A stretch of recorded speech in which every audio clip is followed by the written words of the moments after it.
Hey, we're back. Flipping the camera around.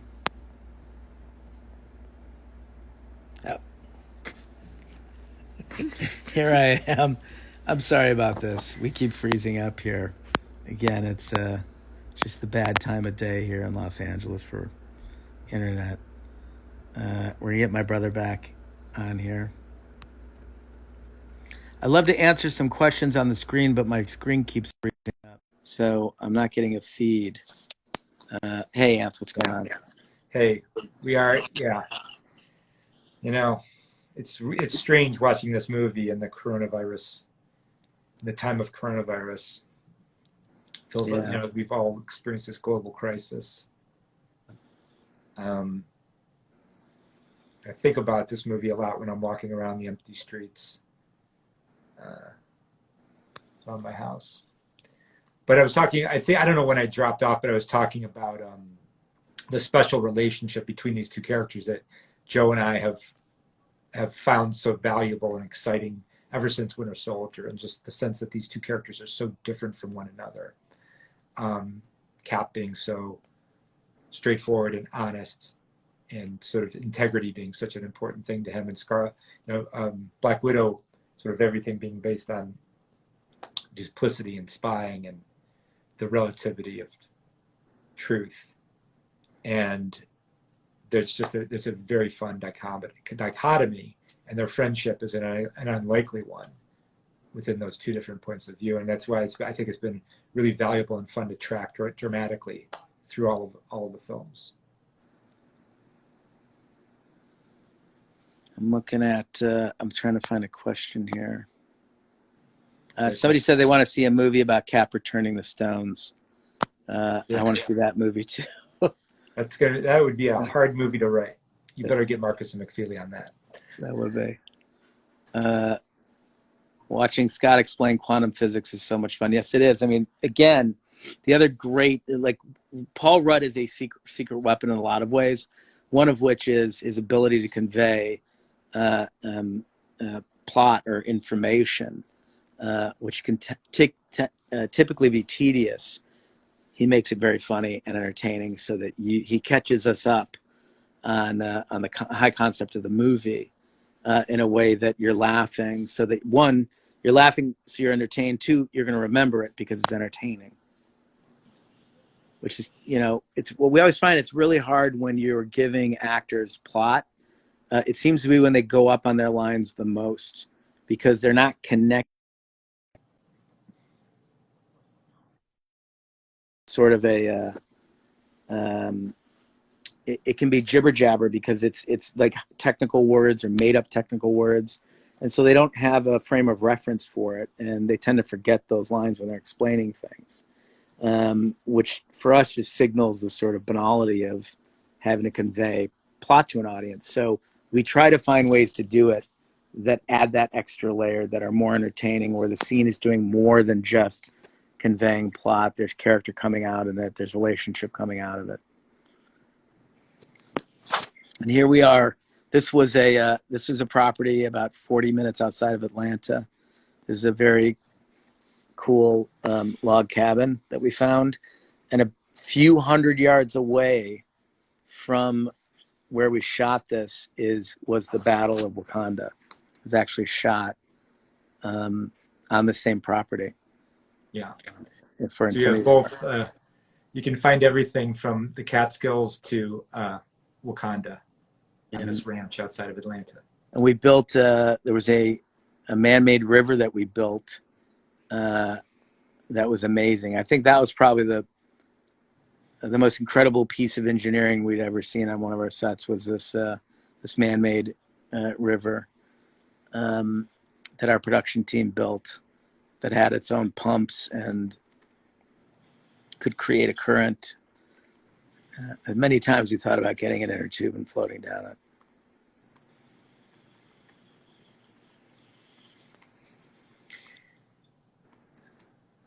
Yeah, just thinking about Robert as an actor, and just I mean, this little girl was a wonderful actor, but she's young and it's difficult. And it makes it a lot easier on directors when you have an actor like Robert basically directing her through the scene as he's performing with her. Just as a reminder, in about 5 minutes, we've got a special guest who's going to be joining us for a few minutes. I think we can only do one link at a time. So Anth will retreat for a few minutes. Our guest will join us, and then Anth will come back, and we'll wrap up. So we're just going to talk for the first hour live, and then we're live tweeting the entire movie. So don't forget to check Twitter for behind the scenes photos, videos, all from our personal archives that we haven't shown anyone before until now.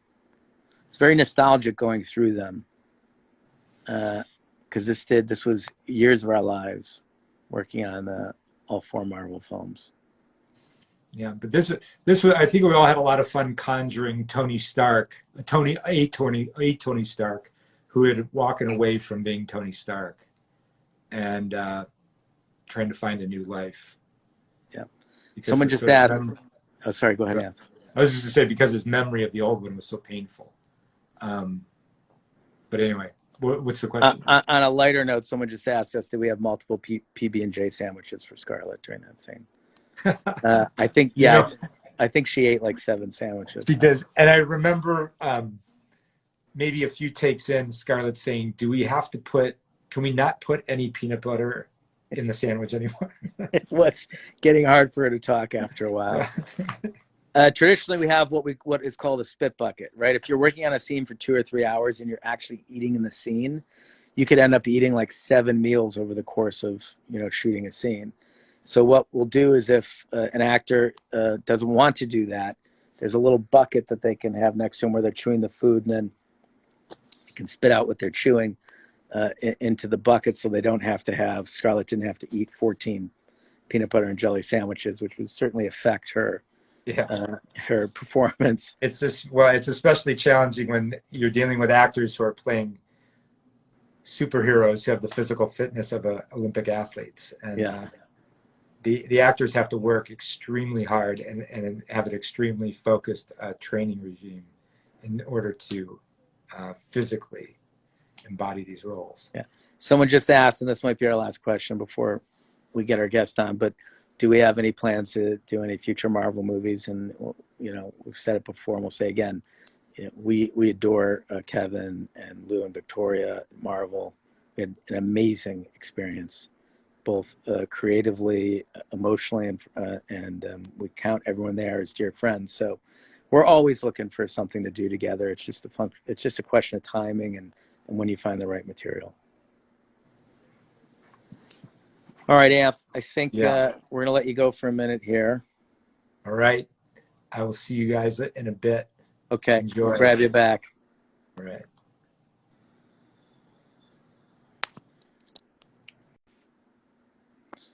All right. I'll keep going here. I'm going to look for some questions. Sorry. Sophie's trying to find our guest so we can link them up. And I'm trying to read some questions. By the way, here's another cameo from my last kid, who's actually sitting over there. It's my daughter Leah, who's in the scene with her cousins. The smallest one is Aunt's boy, Julian, and that is our nephew Augie. So again, we like to make these things family affairs. When you spend years of your lives working on projects like this, you have to find a way that it has fulfillment for everyone else around you. Otherwise, it can be alienating to the people who love you most, and we don't want that to happen. So let's see. Do we get it? Yep. Our special guest coming on any second here. Oh, there he is. Roberto. Hello, gorgeous George. How are you, sir? Great. How's it going? Good, really good. We had some technical difficulties earlier. I feel bad. It's this internet in LA is overloaded right now. But how mysterious. Yes, I saw you froze face while Anthony seemingly had zero issues at all. Yes, I looked like I was sucking a lemon, and he was. He had all the poise. We're just coming to this part in the movie, Robert. You're now walking around the table talking about solving time travel, Yes. and our young madam is going to show up here in a second. Oh, good. Do you want to talk a little bit? I know you've talked about it before, but you want to talk a little bit about I Love You 3000, which is coming up in a minute?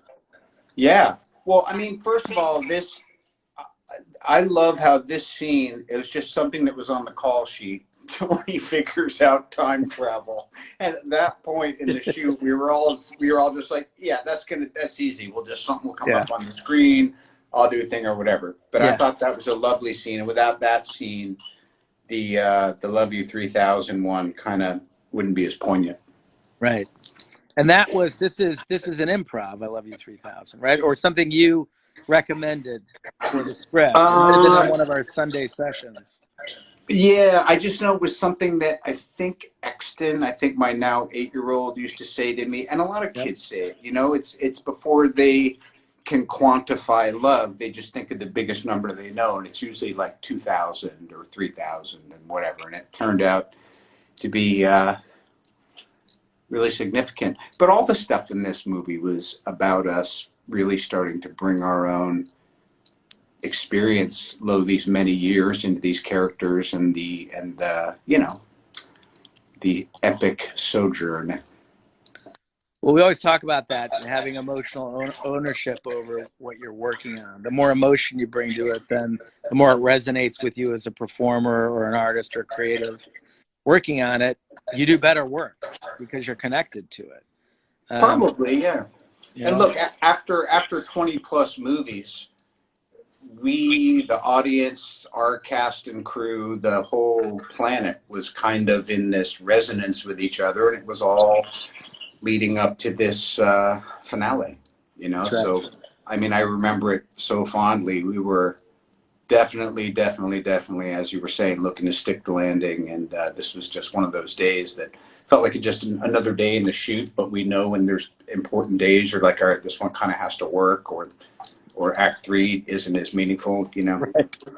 The focus that would come to those days would be significant, right? Like we spent a lot of time talking about your death scene, and that was something that maybe we talked about for well over a year or two. Yeah. Just kept refining until it got simpler and simpler. Well, you know me too. There's nothing I like more than chasing you down on a weekend and making you go through pointless draft after draft for something that winds up being 3 words. But it is that relentless pursuit. And I feel like at this point, and you could say the same, to me, it all was really starting with Civil War, when we were kind of taking chances within the genre. And then with Infinity War and Endgame, it was kind of like it was this 1, 2, 3 combo, and we were all in a real groove. And I think it was such a collaborative. It wasn't exhausting. It should have been exhausting, and it wasn't. Well, that's a great point, because this group, the chemistry between this group was incredible, and it's rare. And I talk about this a lot. It's rare to be able to work on a project in our business where you're with people for a decade, or the better part of a decade. Yeah. And it creates relationships that you don't traditionally get.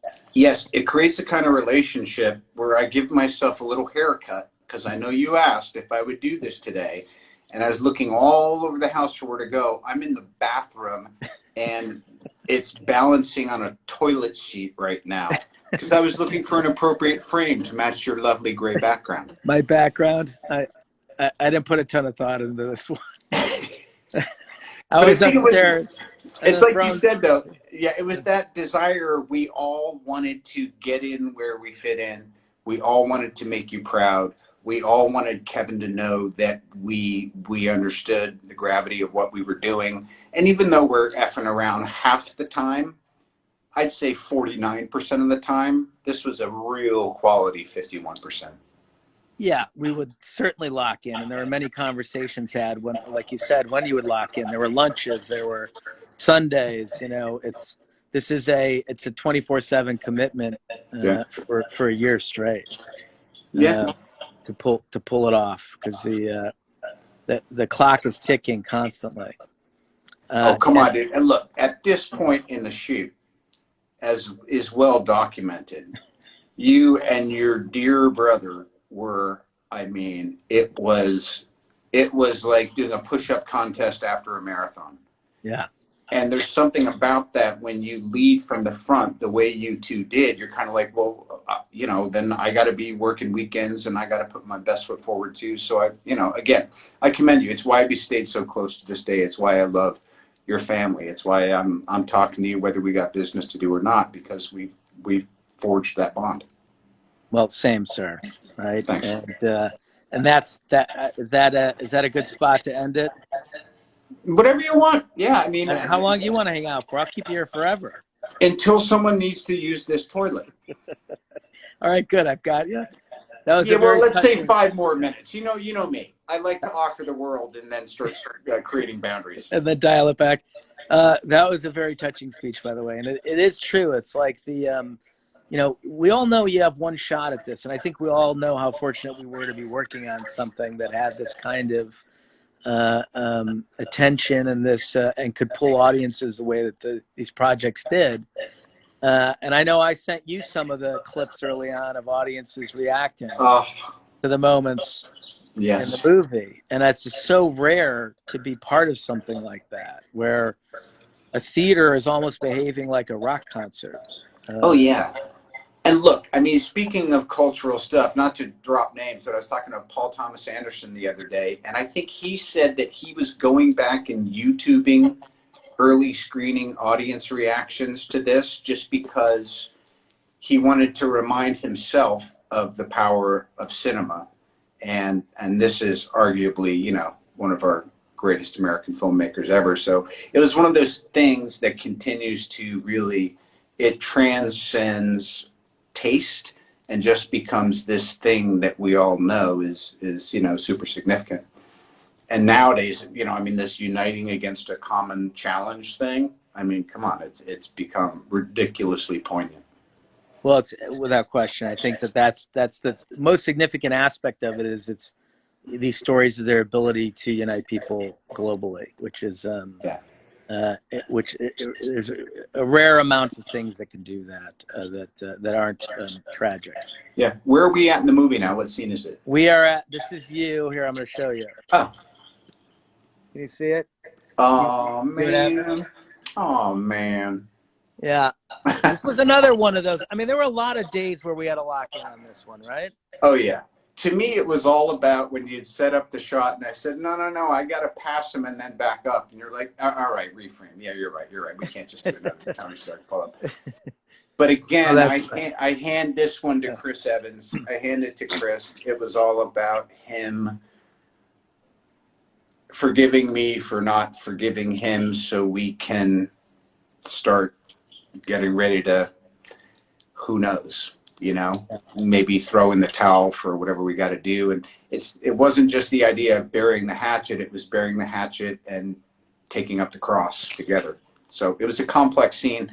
Of course, it was Atlanta and it was hot and all that. But I remember some of the hardest stuff. I don't know. You made it easy. Is resentment is corrosive? Is that a Robert? I'm sure it's some mental health phrase that's been tossed at me here and there. Yeah. Well, for me, it became, every time I heard it, I was like, well, that's so emblematic of the relationship. So, that's the the value of a Downey improv. Yes. My eyesight at middle age now, officially, even mid-50s, is failing, but I can see all these little dots and hearts and stuff and love and all that coming up. Yeah. Yeah. And, I mean, we were so fortunate to be these big-hearted apex predators with this franchise. And it's one of those things you can't express enough gratitude for it. No, you can't. And it is, and it's great to have everyone on here watching and participating. And can you believe it's been a year? It feels like a lot. Well, yeah, a lot has happened. All time is very strange right now. There's like Yeah. cycles within cycles, but it's been fantastic. All the allotted introspection, and I won't say why, but I had an occasion to be interfacing with the other five of the original six Avengers just a few days ago, and after we all kind of hung up off whatever our Zoom like call was, I just got this just wave of all that. And yeah, and then it did feel like about a year ago, but it was years leading up to it. It felt like it was a year to do it and finish it and get it out. And I'm sure for you, it feels like a year ago you worked for 1,000 years straight. It did. Although I would say that it feels like you go to summer camp and then they yank it away from you. Because Yeah. we do have a lot of fun working these things together. Everybody has a lot of fun. You get real close to each other, and then you miss it. Yeah. You know, Yeah. maybe we'll have to do it again someday. Well, the people will they will move us towards what they want. Yeah. By the way, we just got a hello from Turkmenistan, which I think is really, Oh wow. yes. Oh my gosh, yeah, they are rolling in, aren't they? Yeah. Oh, Yeah. All very sweet. cool. Who else? You got other guests? You got other surprise guests dropping in? You're it. I could never. No one can follow you, sir. So Oh uh, wow. we we're just doing the first hour of this. So we're about 9 minutes away from the first hour. So Wow. you've admirably carried a good 10-minute chunk of this live event. All right. Well, love everyone who is joining us for this. Love you, Russos, madly, and obviously love this movie like no other. Well, we love you too, sir. All All right. right. You be safe and healthy. Thanks, Joe. All right. We'll talk to you soon. Okay. Bye. Bye. All right. I'm going to pull my brother back here so we can wrap up a little bit. And again, we do want to thank all of you for joining. We really appreciate it. We miss all of you, and we hope to make another movie for you soon that we can all get back together in a theater and watch. And by the way, I'm going to glance back at the film here. I think Hemsworth is incredible in this scene. This is one of my favorite scenes in the movie. I'm talking about the scene where they come to get him, where Smart Hulk comes to get him with Rocket. It is so difficult to be funny and sad at the same time. It's the hardest acting you can do. And he pulls it off in spades.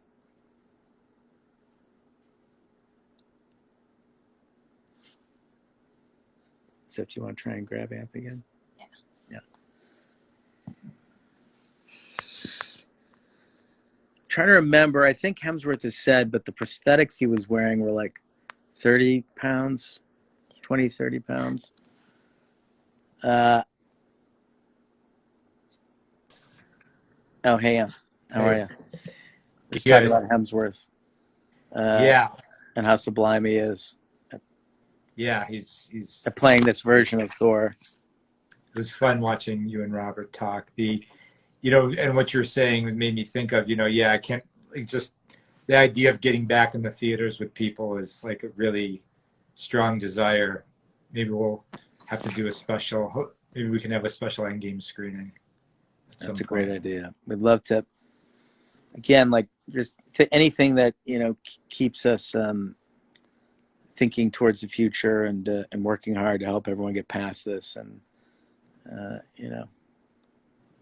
maybe revaluing the things we take for granted and the ability just for all of us to be together in a space is something that we'll have a better perspective on moving forward. Yeah. But to your point about Chris Hemsworth, this bodysuit that he's wearing to transform his body weighs 70 pounds. So he's with 70. All right, I understood it. I think I said it was like 20 or 30. So 70 pounds. Really heavy, yeah. Yeah. I remember he was having back problems by the end of the shoot, and that certainly might Yeah. have been the cause of it. This was a oneer that we conceived with Renner. It's tricky when you're working on a movie of this scale that's this dense to indulge stylistic flourishes for a long period of time, because there's so much storytelling that needs to be packed into the runtime. But this was one that we just felt was really important for the introduction of his character, and to get a sense of who he had become, and live in that for a few minutes to understand how violent he'd become and how self-destructive. And we thought that that a oneer was the best way to capture that. Well, it actually, like to your point, it helped us. The stylistic choice backed up this idea that Hawkeye was in a very different place from everybody else. You know, it's sort of the language of the film changes here as we catch up with his story. I think that creates puts him off by himself in a good And way. this is a street in Atlanta, by the way. Our art department's incredible. I think if you check out Twitter, you'll get to see a photo or a video of me walking the street the day we shot this. A lot of times, what Anthony and I will do is just get out our iPhones and walk around set and look for angles and conceive shots. We tend to have a loose idea of what it is that we want to execute when we go to set, but we've learned over our many years in the business that you don't want to limit yourself from the inspiration that'll come from the actors and from the location itself when you're actually physically there in the space and they're playing with props and moving around, and you know, your director of photography's ideas, your a camera operator's ideas, everything needs to come together in order to make the best film. And in those moments, you need to be super available. So we will have a loose idea of what it is we want to do, and then invite everyone into the process, hear all ideas, and then Anthony and I will usually adjourn to a corner and come up with a game plan or a plan of attack of how we want to execute. Obviously, a oneer like this is something that needs to be well planned, and I think we spent a day or two rehearsing this prior to shooting it. But that's not typical for how we like to work.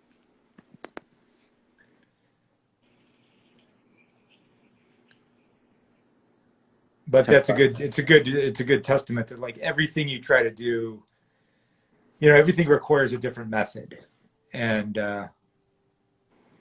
it depends what your end goal is, and you kind of have to design your road based upon where you're trying to go.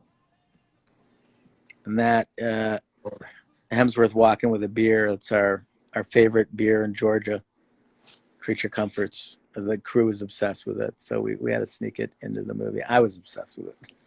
Yeah. And we're winding down here on our hour and a half. All right. Any sort of general comments to wrap up? No, just look. It's thrilling to be able to revisit this movie a year after its release, and you know, especially it's exciting to be able to find a way to share it with others, share our experience of it with others, as in this time of stay-at-home sheltering. I'm just grateful for the opportunity, and I hope that I look forward to hearing more about what people think, and I hope it's a positive experience for everybody.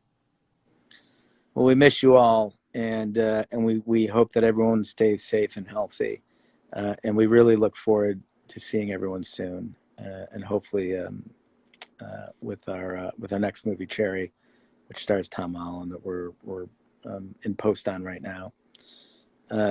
So thank you all for tuning in.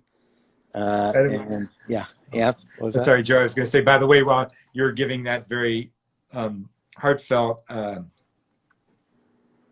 making that very heartfelt statement to people, I was watching Don Cheadle mime how you strangle a baby Thanos to death.